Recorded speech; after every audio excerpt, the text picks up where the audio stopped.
Welcome, Aarti. So we will start with some prepared questions from my side, and then we will take questions from the audience that we will receive through the Q&A feature on the Hoover app. And you can all submit those on your mobile devices. And from the upvoting feature, we can see which are the most popular questions. So, starting with, what do you believe to be the most important issues shaping the future of space sustainability? What are the office's biggest priorities for strengthening space sustainability globally? Thank you very much. It's a pleasure to be here. It's the first time I'm at your summit. Actually, no, I was at the first one in London, but thanks for having me again.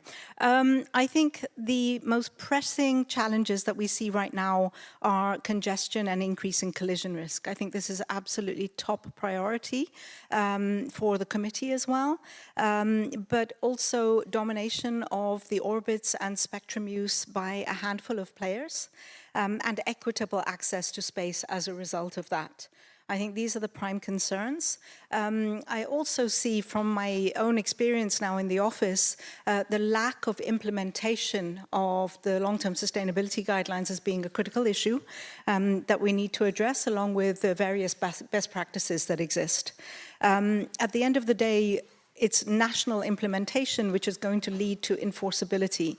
We hear a lot about we need new binding rules, the UN doesn't have teeth, etc., and this is a denial of the responsibility that is incumbent on member states to implement at a national level.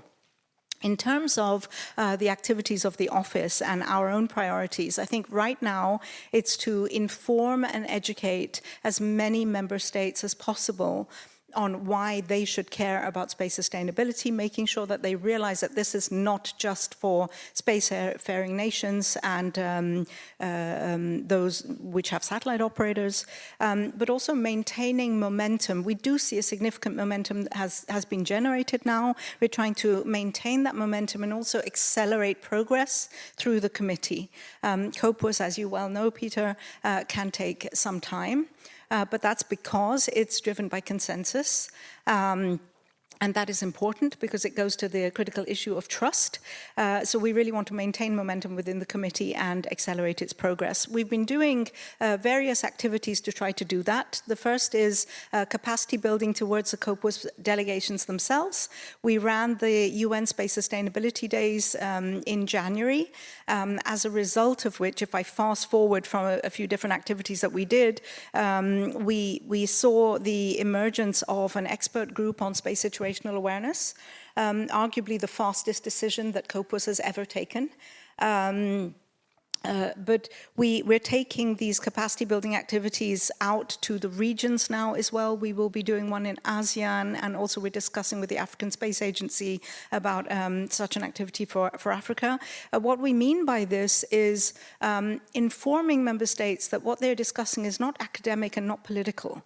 It's really about operational imperatives, whether it's to preserve assets in space because they have them, or whether it's to preserve access to services which they definitely rely on.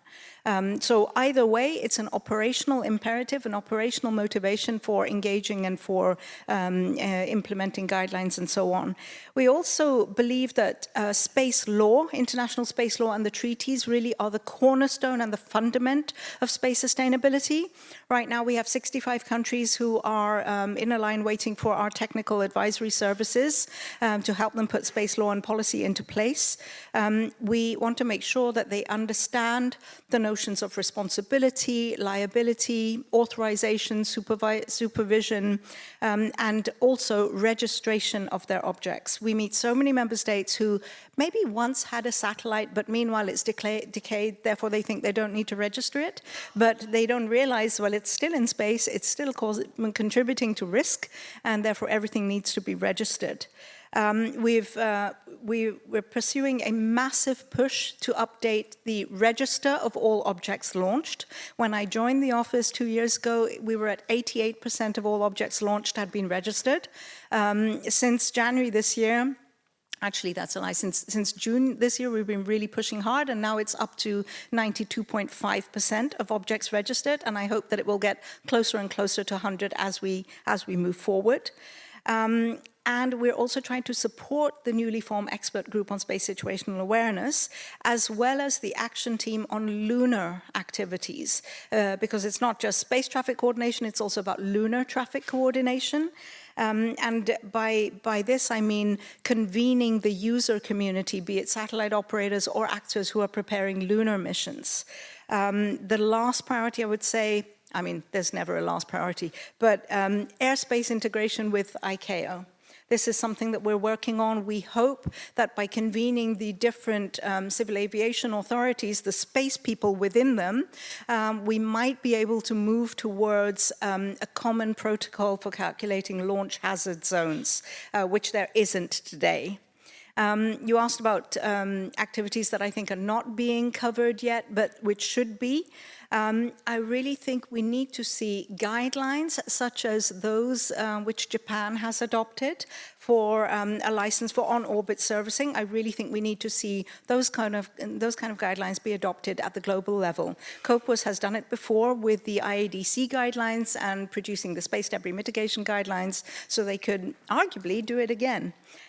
So we're trying to push for that. Thank you. Yeah, you made a good point about, in the just last few remarks, about the issues that are not being addressed. I didn't actually ask it, but you anticipated it, so thank you for doing that. Yeah, one of the things that I recall was, because of the inherently dual-use nature of space technologies, there were issues when we were developing the LTS guidelines that didn't get addressed because of dual-use concerns. So things like close proximity operations or ADR. And I think that that's something that, because of the way the UN system is structured and where these dialogues happen and the respective mandates of the first and fourth committee fora that deal with space, we will have to deal with these issues. And I think that coordination is the solution there. So turning then to the people around the table having these conversations. In your view, what are the major stakeholders that should be part of international discussions on space sustainability? And are we actually having all the right people around the table? And if not, how can we bring them into the conversation in a way that respects the mandates of COPUOS and the other UN bodies? Yeah, I mean, I suppose your question is getting at industry involvement. I'll come to that, but I would say priority number one for us is making sure that as many member states as possible participate in the COPUOS conversation. I mentioned before, there are too many countries who think, well, this doesn't concern us, we don't have satellites, we don't have a space agency, but they all rely on satellite services, and that reliance is increasing year by year as we see more vulnerable communities, the SIDS, the LDCs, facing the brunt of increasing severe weather events and so on. So we have seen 6 new applications for membership this year. So starting 2026 will be 110 member states. We already have more interest for membership, which will be put to the next cycle. And we want to steadily work to full membership as reflecting the UN membership. I think that's really important. I think it's also important from the point of view of holding the spacefaring nations accountable, if you will, and keeping the balance between needing access to the services, which is real priority for the global south, versus the more politicized issues that you see amongst the existing spacefaring countries. So I think it's very important to keep those checks and balances on track as well. Of course, industry is very important, but we need to be really smart about how we involve industry. Now, I've come to the UN from industry just 2 years ago. I would be the first to advocate for industry involvement, but seeing the dynamics of COPUOS and what we need to do, absolutely fundamental is trust between member states. That is severely eroded with the geopolitics that exist today. But in COPUOS, we have the best conditions and which provide the best chances of success. By that, I mean a member state-driven process where money is not involved. There's no lobbying. There's no vested interests which are driving. Be it a large member state, a small member state, a spacefaring or a non-spacefaring, they all sit on an equal footing.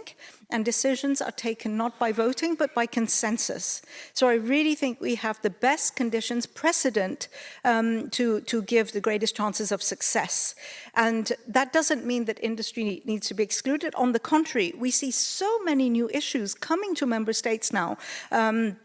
Not just the traditional agenda items which have been on COPUOS and the Scientific and Technical Subcommittee and the Legal Subcommittee, but lunar traffic coordination was new. Atmospheric ablation is not yet there, but maybe in coming years. The airspace integration is not yet there. Space traffic coordination, on-orbit servicing, all of these topics are necessarily complex, necessarily technical, and the delegates do not necessarily have the expertise that is required, that resides squarely with industry and also, of course, space agencies. So I have started bringing a lot more industry at side events during COPUOS, organizing informal dialogues. Later this year, we have a UN conference on the commercial lunar landscape taking place at the UN in Vienna for the benefit not only of industry to be informed of what's happening, but also for member states to learn from industry what their priorities are and what they think. So as I said, I think we cannot have member states taking decisions and deliberating in a vacuum based on their one member state perspective or perception of reality. It needs to be informed by what the real actors and operators are doing. Thank you. So you alluded to how decisions are made in COPUOS by consensus. You also told us that COPUOS is heading towards 110 member states. So given this expanding COPUOS membership in many more states with a much greater diversity of space capabilities, space ambitions, interests, how do we preserve the consensus-based approach in COPUOS? So do you think that's a feasible way forward? Is that something? What are your thoughts on that? On maintaining the consensus? The consensus principle, yeah. It's working. It's still working. Mm-hmm. I think, before I came to UNOOSA, I have to be honest, I didn't care too much about COPUOS or UNOOSA because I didn't see the relevance to our work. Now I am all about making sure that industry knows what's happening, because take lunar, for example. Many of us returned from the IAC in Sydney. I had bilateral meetings with multiple lunar companies asking them to join the conference. And I said, why would we come to a conference organized by the UN? I had a question from a US company, and I said, well, in years to come, you are going to need a license from the Office of Space Commerce. The US is a government which is highly engaged, driving much of the conversation. And this is your one opportunity to learn what they're thinking, how the Multilateral Forum is deliberating, and what preliminary direction they might be going in, and your only chance to influence it. They had no idea.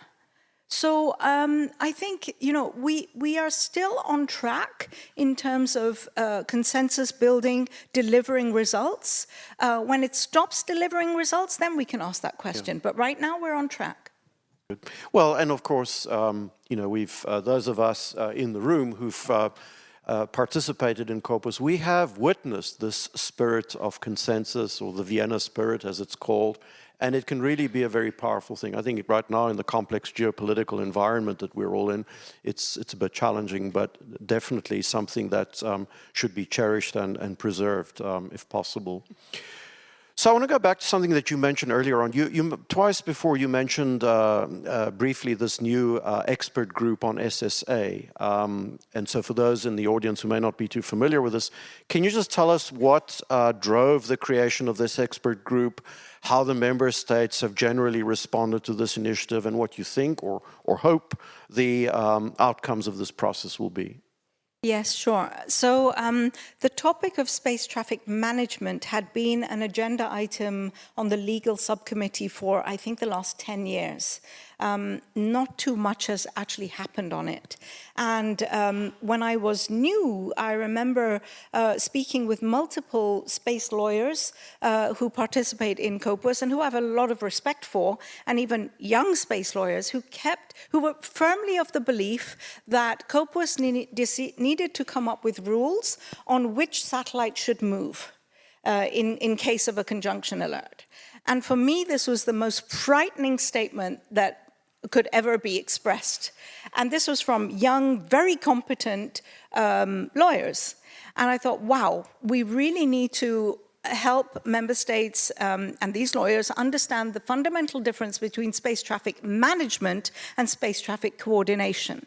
One is rules of the road, which you will have trouble enforcing because there's no police in outer space.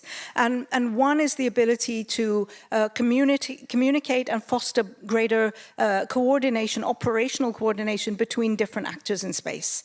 I think even I had not really appreciated the difference because in the space community, we just, we batter around the words STM, STC all the time. We don't really think too much about it. So the precision there is very, very important. So we went on a mission to really foster a greater understanding of that. And then the Summit of the Future, which was an initiative of the Secretary General of the UN, happened last September. And heads of state agreed that COPUOS needs to come up with new mechanisms for space traffic, space debris, and space resources. So this was really a call to action on the committee. And by coincidence, the UNOOSA turned into a bit of a hotline for collision warnings. I was approached some 8 months ago by an operator which had a conjunction warning with a Chinese satellite, had written to them numerous times, but was not getting a reaction. And they had asked, you have great relationships with the Chinese counterparts, can you help us? We did help. And we saw very clearly from some videos of what was happening that the satellite maneuvered in, and after our communications, maneuvered out again. And they agreed that they would. But right before the COPUOS plenary in June, I had a call from the Malaysian Space Agency, and I have their permission to talk about this openly, because they had a conjunction with a satellite from North Korea. Of all possible satellites, a satellite from North Korea. And again, they said, can you help? Because their satellite was not maneuverable. And so we asked some SSA providers to support, verify the conjunction, and then we reached out to our North Korean counterparts. We don't know what the motivation was for them to move, whether they have their own capabilities or whether they received SSA services from another country, but they also moved away. But this is very poignant because we informed COPUOS about this in my director's statement at the opening in June. And as I said, the fastest decision I've ever seen COPUOS take in these last couple of years was the establishment of the expert group. They understood within a very short period of time, okay, management, agreeing on rules is going to take time. It's the equivalent of, hey, should we drive on the left side of the road or the right side of the road? What's the right answer? We all do things differently. That will take time. And we may never even agree. But simply coordinating, that is something we understand is a priority. It needs to happen now, and we're going to take the right step towards it. So that's where that came from. Okay, thank you. So I want to turn now to the intersection, the ITU and COPUOS and USA on questions of space sustainability. As we all know, the ITU regulates spectrum allocation and as in recent years has started also looking into how it can support space sustainability. I think you were at the Space Sustainability Forum organized by the ITU just a week or so ago. So interagency coordination will be essential to avoid duplication of efforts and overlapping mandates. So in your opinion, what is the division of responsibilities between the ITU and USA when it comes to space sustainability in particular? And how do we avoid the unnecessary overlap of efforts by the two organizations? How can they be mutually complementary? Sure. Indeed, we have seen some interest expressed by the ITU to absorb certain UN functions, particularly when it comes to outer space governance and space sustainability. This is not what the Pact for the Future calls for. It affirms very clearly COPUOS has the mandate and is calling on COPUOS to create the new mechanisms. I think, you know, when I came to this office, it wasn't just the ITU, it was also other parts of the UN who wanted to be part of the decision-making on space sustainability. We are having now, I believe, constructive dialogues with all of them, with UNEP, with ICAO, with ITU. I do believe it's going well. But at that time, a year ago, 2 years ago, I think it was understandable because there was a void. And when there is a void, people want to step in to fill it. Now there is no longer a void. When you look at COPUOS, you have an expert group on space situational awareness. You have a first set of principles for space resources on the moon, etc., which are being negotiated by member states. You have an action team which is discussing lunar traffic coordination. You have an international committee which is working on a lunar time zone. There is no longer a void that needs to be filled. There has been absolute clarity provided by heads of state in the Pact for the Future. And the process at the multilateral level is going well, and it's going in the right direction. From UNOOSA's side, there's no competition. We are very much complementary. I think it is clear, but it's worth clarifying again, that physical safety and coordination, SSA, sharing of information and data to respond to conjunctions, all the way from points of contact to ephemeris data, all of that is being worked within the expert group, and it should not be duplicated. And more importantly, the work which is now commenced should not be undermined by duplicative efforts. Thank you. So I want to turn now to the perception of space sustainability by the different delegations. As you mentioned, you know, the membership of the committee is growing enormously. And so some of the newer entrants into the space arena worry that space sustainability best practices are really a pretext for gatekeeping to limit access to space by all but the sort of the legacy players. This was certainly a perception that we had to deal with when we started the space sustainability, the LTS discussions in COPUOS. And it seems to me that this is still kind of a lingering concern. So how would you respond to that concern? And how does USA work to ensure that all nations will continue to have access to and be able to use outer space? Thank you, and I think it's a really important question. I'd share 2 points on this. First is, I mentioned earlier that international space law and the space treaties, for me, are the cornerstone of space sustainability. The fundament of that is the Outer Space Treaty, which says that space is the province of all humankind. We hear member states, from the largest to the smallest, quoting the Outer Space Treaty all the time in all COPUOS meetings. And why? Because it ensures, well, it seeks to ensure access to space for all.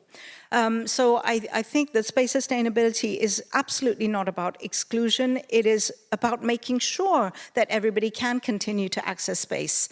The question suggests that emerging economies, developing countries are powerless. And I think that's far from the truth. I mentioned how enforcement can only come through national implementation.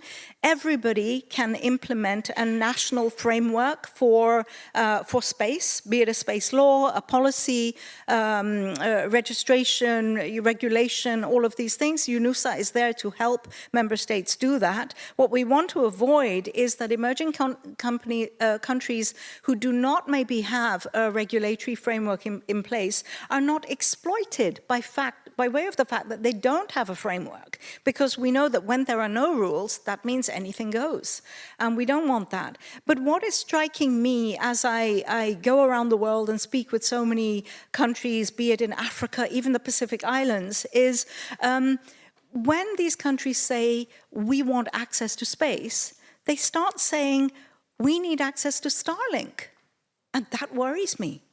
That worries me. Access to space cannot be synonymous with we need access to Starlink. I have nothing against SpaceX or any satellite operator, and I'm not in the camp of any satellite operator. But when member states start thinking like that, I think that is a real concern, and that is a reason why we need to make sure that as many as possible member states are members of COPUOS, are engaging in the conversations around space governance, and they understand why implementation is so important.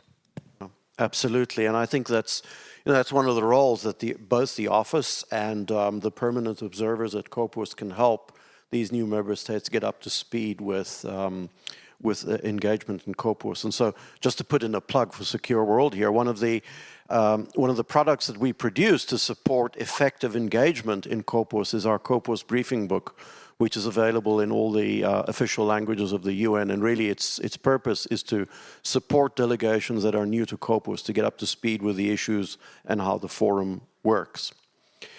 So I want to turn now to the UN system itself. And as we know, the UN is currently undergoing a financial crisis due to various reasons, including lack of dues from some key members.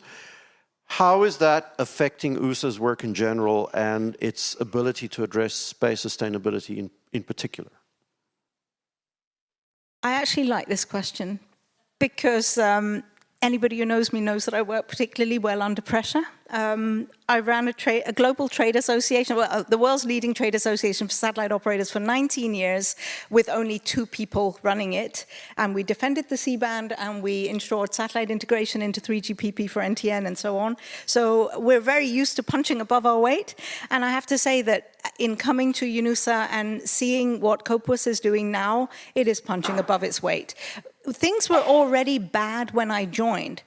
The fact that they go from bad to worse doesn't really change anything for me.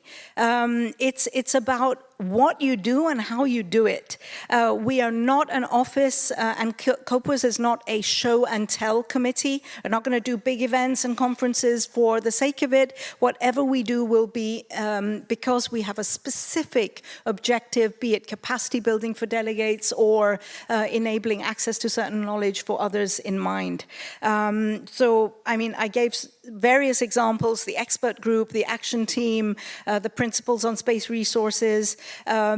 We've just run a workshop with UNEP on atmospheric ablation, the environmental impact of space activities. We've also had a session with the civil aviation authorities on airspace integration. I mean, I don't think we probably could be doing more. We're already doing more, and we will continue to do more regardless. The only thing that worries me is when the SG says that if the General Assembly doesn't agree on a UN budget by 31st of December, he may have no choice but to shut it all down and only pay security guards to man the office space. That is a concern because then I don't have a job. But beyond that, I'm not worried. Great, thank you. So, we're almost out of time, but I do want to end on a more positive note. So, 2027 marks the 70th anniversary of the space age and the 60th anniversary of the Outer Space Treaty. As you know, the UN has had 3 global summits since the dawn of the space age. We had UNISPACE I in 1968, UNISPACE II in 1982, and UNISPACE III in 1999. That was the last UN summit of the millennium. Each of these summits has shaped the agenda of COPUOS in the decades that followed. So I know that you've particularly advocated for holding a UNISPACE IV in 2027. And so, can you share your vision of what a UNISPACE IV could signify for space governance, and what progress has been made towards a UNISPACE IV in 2027? So the member states haven't yet decided on it being held. I hope they will. It's always a budget question, so that's where the stumbling block is right now. You are right that these conferences have always been milestone events that have delivered really transformational results. We saw the International Committee on Global Navigation Satellite Services being established from UNISPACE III, the UN SPIDER program, which is also all about bridging the data divide for disaster management, was also established from UNISPACE III. when we think about space sustainability, the various work streams, lunar traffic, space resources, expert group, and others are set to finalize their work streams in 2027. So it has the potential of being the moment where we see more international mechanisms for coordination on space traffic, for coordination on lunar missions, all coming into place. Beyond space sustainability, we hope also to see SPIDER offices being established in Latin America and in the Middle East. So we have high hopes for a UNISPACE summit, but as I said, it all depends on budget. Thank you. And looking at the clock, I see that we're out of time, and I'm also looking on the iPad here. I don't see any questions from the audience. I guess that means you're all looking forward to lunch. So I think I'm going to draw a line through the panel here. But thank you, Aarti. It's a great conversation. Wonderful to be able to share this time with you, and hopefully you'll all have take the opportunity to engage with Aarti during the lunch break and the coffee breaks afterwards to continue some of the discussion that we started here on the stage. Thank you.